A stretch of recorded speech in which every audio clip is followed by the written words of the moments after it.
What's going on, guys? Eric here, Future Knight, back with another deck profile. Today we are going to be covering one of my all-time favorite decks, a profile that I've had on my channel several times. And yeah, this is pretty much the updated version of that deck, being Burning Abyss. So this deck has been through many iterations on this channel and in the history of Yu-Gi-Oh! Going through pure versions, the Hydrolander version until Snow was banned, RIP Snow, RIP Hydrolander. Then we had the Orcust version. After the Orcust version, we then got a hold of the Block Dragon version, RIP Block Dragon. So there's a common theme that's starting to come up with this deck, that being that it likes to abuse cards that are otherwise good in different decks. And it's always been able to sort of morph itself into a position where it can play in the meta, or it can play quite well against the meta, but utilizing those broken cards. And as we can see right now, we've got the Dragoons here already in the extra deck. So this deck is not far off from that theory, that it abuses the most powerful cards in the best way possible. But yeah, I thought I would do a deck profile for you guys and girls, just to see my take on the deck. This profile is, I think, very stock standard in a sense. The card choices seem very likely to happen by other deck builders and are very straightforward. But I thought I would do a deck profile on it anyway, as this deck is quite powerful at the moment and could potentially be even more powerful in the future after, I think it's Phantom Rage comes out and the new Phantom Knight cards are released. So yeah, let's just jump right into it. Today we've only got the main deck and extra deck. My side deck at the moment is a little bit spicy, so I would like to keep that a bit secret for now, until obviously this format is dead, hopefully. But yeah, let's just jump right into it. So we start off with our best girl, 3 tour guide of the Underworld. Obviously one of the best cards in the deck, literally the best card in the deck. And just a small note in case you didn't notice, I have 3 ultimate rares. Shout outs to Henny, shout outs to Andre, shout outs to Adam. All 3 of them were given to me, well, given / traded for / bought from friends, and I thank them all very, very much. I'm glad I have this card at 3. This card is insane. Obviously, we took the hit of Called By, so Tour Guide is more susceptible to hand traps. However, we are playing certain cards in the deck that allow us to play through those hand traps and still end on quite formidable boards. Sometimes not our perfect end board, but still fairly decent. So we play the 3 Tour Guide. We'll leave her on screen for now. We play the 2 Phoenix Rhino Warrior. We play 2 because in the combo, what I like to do, and I've said this in 100 other Burning Abyss deck profiles, with the Cherubini, if I have to send the graph, I'd like to send the Phoenix Rhino Warrior instead. Reason being is the Phoenix Rhino Warrior can then bait out an Ash, or say for instance we normal tour guide special Phoenix Rhino Warrior. Perfectly fine, right?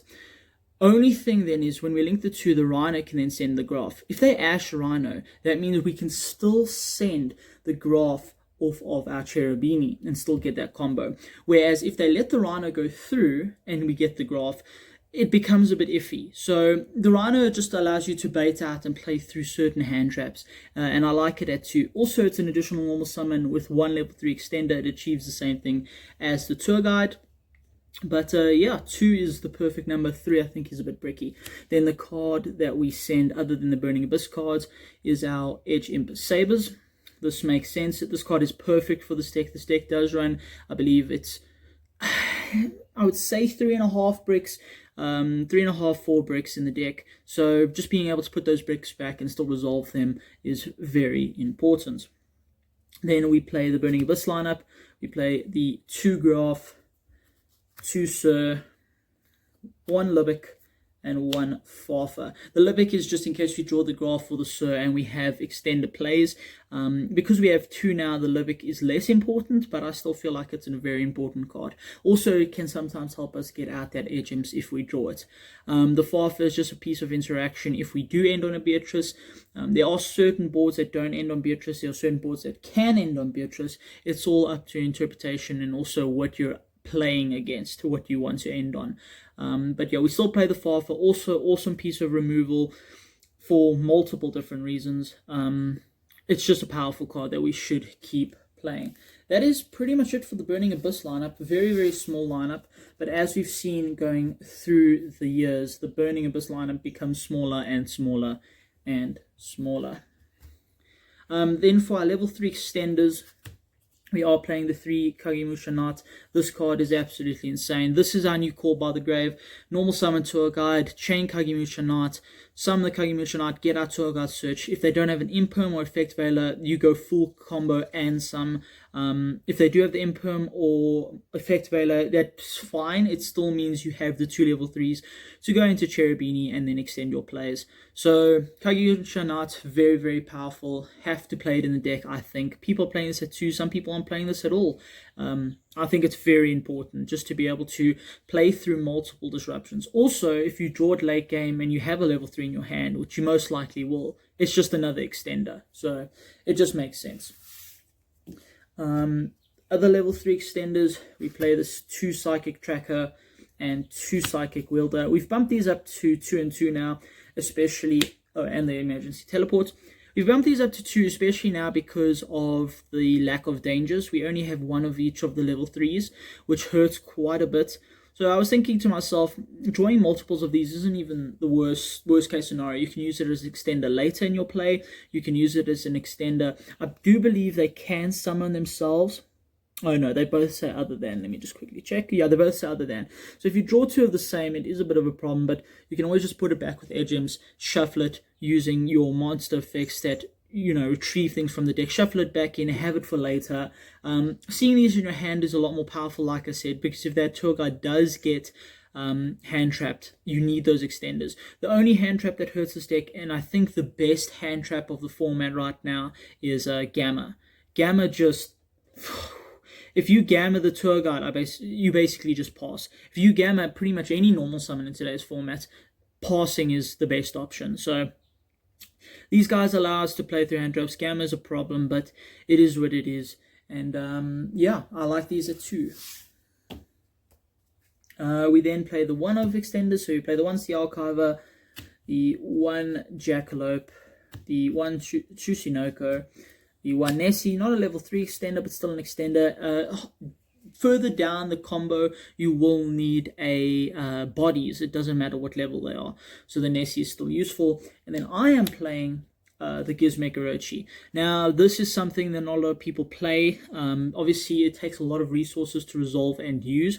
However, I really have always been an advocate of this card. Just being able to plonk down a body during your opponent's first turn and have this body as a threat that can either attack over something, that can either pop something. It's very powerful. And we are playing multiples of a lot of cards now, especially of certain graphs. So we aren't that scared if we banish 1 of each of those boys, because we'll have additional copies. Yeah, there's not much else to say about the Orochi. It's just a huge body that we can recycle using our deck. And yeah, I'm an advocate of the card, and I believe it does deserve a spot in the deck. Then for our hand traps, I'm only playing the 3 Ash Blossom. Reason being, we are going first deck, so I chose to run more extenders than I did going second cards. So Ash Blossom is the hand trap I chose. I was going to play Gamma, but the deck does run, like I said, I think almost up to 4 bricks. 4, 5, 3. It's all debatable, but I didn't want to run that extra driver, which always finds its way into my hand. So I decided to just run the 3 Ash Blossoms. The Ash Blossom is also great if you go first and you just have Ash and a level 3 extender and say you've got 3 other bricks. You can normal the Ash, special the level 3 extender, and then just carry on with your players. So that's why I think Ash is probably the best hand trap right now. You could make an argument to cut 1 Ash and maybe run 2 Ghost Ogres to make that E-Telly a little bit more live in case you do, I don't know, draw the tracker and the wielder. But yeah, for now we're just running the 3 Ash Blossoms. For our Phantom Knight engine, we obviously need the Phantom Knights to make this PK Fire. We play the 2 Boots, 2 Cloaks, 1 Gloves, which essentially could be a third of either of those, but I don't know, I just like the different names. We play the Brigadine, I believe it's called, yep. and then we play the 3 Fog Blades. The Fog Blades, you could essentially cut one for, I think it's called Wings. Wings, they all these traps do the same thing in the graveyard, except I believe Brigadine. Can you banish this card? No. So they all do the same thing where they are Monster Reborns when they're in grave. So you could use the Wings because they are once per turns. So then if you have Wings and Fogblade in grave, you can then use it to bring back 2 monsters instead of just 1 off of the Fogblade. But obviously Fogblade being a very powerful card, basically an Omni Negate, and then the Phantom Knight monsters, some of the best monsters in the deck, allowing you to extend and use and abuse that Rusty.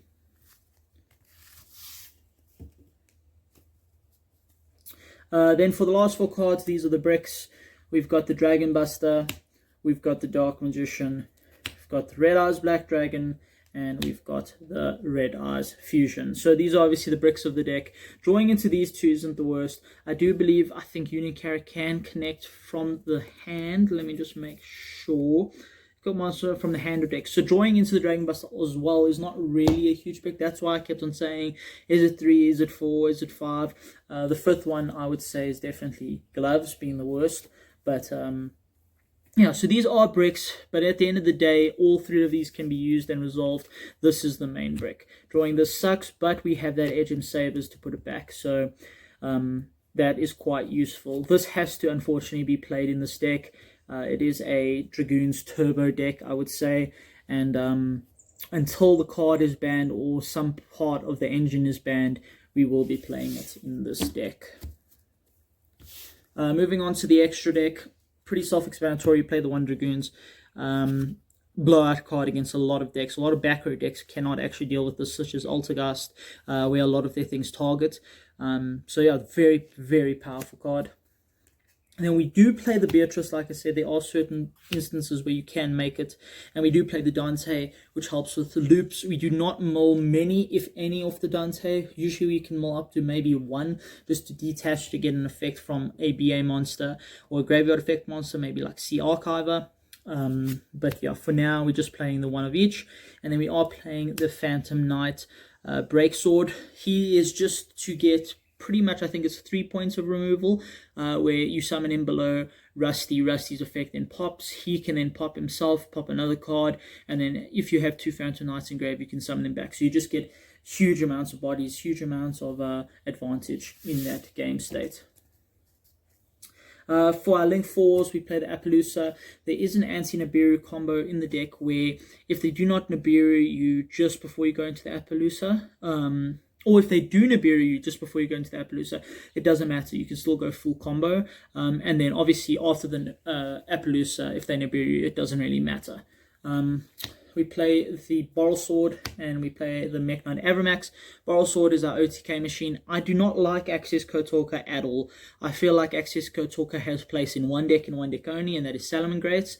It's the only deck where it can fully OTK, where it can remove all the monsters on the board and then attack for 10,000, I believe. So I feel like in that deck, 100% play it. Every other deck, I don't know. I feel like I prefer Borrelsword. It's just more of a blowout card. Plus, I have a nostalgia with this card. I've won so many duels just because of this card alone. The Avramax is our IP target. Also a blowout card. A lot of decks can't out it. Then moving to our Link 3s, we've got the Unicorn, which I've noticed has a buyout recently because the card is just absolutely insane. An IP target, and then we do have our Rusty, which is our degenerate card for our degenerate combo. Very powerful cards. This card should never have come off the list. This deck would be dead if it didn't. With Block Dragon being banned, I think the trap version was the only viable option then at that point. But yeah, those are our Link 3s. For our Link 2s, we have our best girl / boy. I think it's a boy. A friend at local says it's a girl. I have no idea. We've got our best boy Cherubini. We've got our Union Carrier for our Buster Whelp combo. We've got the Predaplant for our Dragoons. And we've got the IP. So these are all very important cards for the deck, for the combos. You can often end on either, you always end on the Anaconda because it's just insane. So you can end on the Anaconda or you and the IP, which then during their turn you can then put them together to go into your Avramax. Or you can end on the Anaconda and the Union Carrier equipping the Buster Whelp to your Dragoons and making them not be able to super poly you, because I played this deck. I've played this deck at 2 locals. They did not go well. Reason being is because of super poly. Super poly is crazy. So after those locals, I put in the Union Carrier, so just to stop them from using that super poly. Oh, and then we do have one more link too, which is just Phoenix. Just generic removal. Pretty much in every deck, I run a Phoenix. And then finally, we play the 1 link one, which is Link Spider. This card is Big Brain Spice. If they Nibiru you on your 5th summon, it's okay. You can then use their token as a Link 1 material for Link Spider. And then you can use your Cherubini, which was just revived back off of Sir, and then use the 2 to go into, at the very least, the Dragoons. So, I mean, it's not ideal. Obviously, your full combo is a little bit better than that.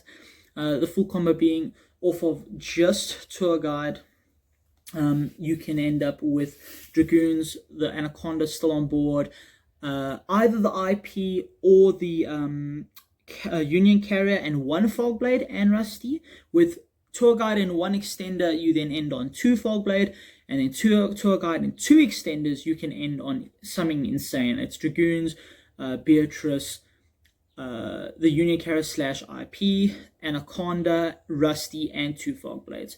And getting a Tour Guide and 2 Extenders is not unheard of in this deck. But anyway, guys, I hope you enjoyed the deck profile. A bit of a quick one there. I'm not going to show the combos, I don't think, unless I get an overwhelming response or questions to please show them. Reason being is I think they're pretty straightforward. Every Dark deck is doing the same combos at this point. This deck just does it better, and it can play through multiple different hand traps. So, yeah, I hope you guys enjoyed the deck profile, and I'll catch you next time.